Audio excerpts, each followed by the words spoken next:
Next. Okay. JM. As from Sir Esvin Mark Anthony, JM, what is the most memorable and funny that happened to you in UL? Sa totoo, parang sobrang daming memorable and sobrang, ano po yun?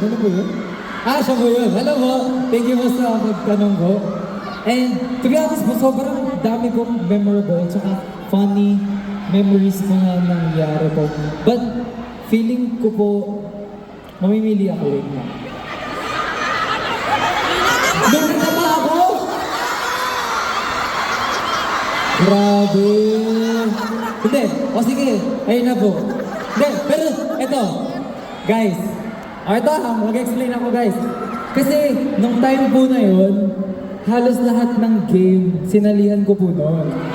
Diba po? Alam niyo yun. Tapos po, sinasabi ko na sa kanila yun, kumain na po kami lahat-lahat, nag-energy drink na po ako lahat-lahat. Tapos, nangihina na po yung legs ko.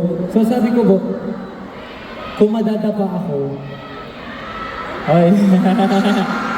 kung madadapa po ako, siyempre po pag nadapa ka po, gagapang po ba ako pataas? Hindi mas nakakahiya po yun. Hindi mas nakakatawa po siya. So, predicted ko na po yun na madadapa ako guys. Kaya, gumulong po ako. Bakit kayo sumisigaw? Pero, sige, kung funny siya sa inyo, then ayun ba yung sagot ko? Sige. Okay.